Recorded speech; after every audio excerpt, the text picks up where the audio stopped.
Hello everyone. Today I will with my friend to introduce The Man with a Movie Camera. This film directed by Jack Vertov. We choose this film because it is a milestone in the history of cinema and a masterpiece both for the director Vertov and for the whole Kino Eye group. Next. To begin with, let me introduce the director of this film and what the Kino Eye Group is. Jack Vertov was a Soviet filmmaker and a pioneer of documentary film in the late 20s, as well as a cinema theorist. He can also be called one of the founders of Kino Eye Group. Next. So what Kino Eye Group is? The Kino Eye Group were a collective of Soviet filmmakers in the 1920s. Kino Eye Group was dedicated to creating films that embodied the principles of Vertov's Kino Eye theory. The Kino Eye theory held that the camera should act as an extension of the human eye, recording the objective reality of the world. The Kinox argued strongly for documentary cinema and they used candid cameras and filming workers instead of using actors. Next. The Kino Eye Group's most famous film is The Man with a Movie Camera. This film is a silent documentary film. It emphasizes on computing real-life moments in urban Soviet life. The film, which has no plot or actors, featuring scenes of people working, playing, and moving through the street. Moreover, this film was made in the context of Soviet socialist realism, a style of art and literature that emphasized the depiction of the struggles and the achievement of working class and the Soviet state. This movie also celebrates the everyday lives of Soviet citizens and their contributions to the construction of the socialist state. Vertov with Marxist ideology. So he strove to create a futuristic city that would serve as a commentary on existing ideals in the Soviet world. All right, let's turn to the next part.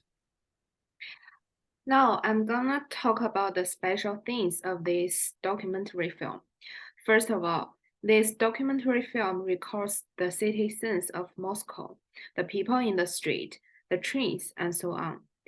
But what makes it special is the self-exposure footage of the cameraman. Because in the normal videos of film, if the camera or the cameraman is exposed, we think that it is actually a golf action. However, when we watch this documentary film, and when we slowly immersed in it, the cameraman's lens will appear in the picture. So I think it expresses the idea that what we say is actually what the cameraman wants us to say, which means that all scenes are depends on the person who are holding the camera. And also, it can show a phenomenon that we see the world through our eyes, and at the same time, the camera looks at us through its eyes.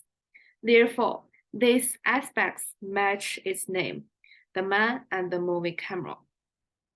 Those are the pictures that we can notice that the cameramans are in the picture. Then the other aspects that worth to talk about is the use of camera. Second exposure, screen segmentation, and jump cuts reflect the busy and flourishing scenes of the city. By taking pictures of the busy street and people from the overlooking angle, and taking pictures of tall buildings from the upturning angle, show the thriving city. And also, the contrast between hospital women giving birth and the street funerals presents a continuous new era under the connotation of life and death. We can see from this picture, the left one is the street funeral.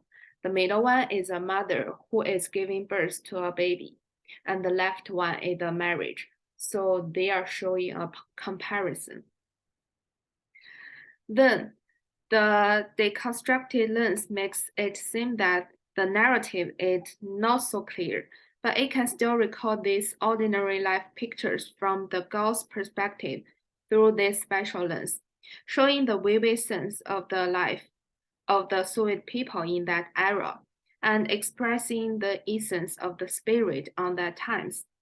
On the other hand, some people are not very interested in day-to-day common life actually, but after watching this documentary film, this special lens and pictures that this documentary film showed, including the exposure of the cameraman I just said, will give us a fresh impression that the city is alive and the people in the city are also dynamic, so it is not boring at all.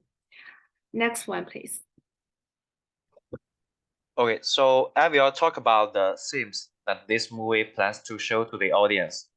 This silent film presents various aspects of people's life through a unique shooting technique, and also expresses many themes to the audience through this. One of the themes is to express the progress of urban life in the context of industrial development at that period. It also expressed the relatively serious problem of class differentiation that existed at that time by recording the living conditions of works at that time. Okay, so next page. Now I want to elaborate on our understanding of this movie. This film deeply demonstrates the power of film art and the significance of documentaries. Movies enable us as viewers to gain a closer and deeper understanding of the film by documenting the daily lives of photographers and using techniques related to film production. As we discussed in class, in the 20th century Soviet Union, at least half of the movies were political. There is no denying that the film is closely related to Soviet politics and cannot be separated. So it helps us to know more about the relationship between movie and political background by analyzing this movie. Okay, so that's all about our presentation. Overall, Man with the Movie Camera is a great documentary to watch for its theme and the deep meaning. Thank you for watching.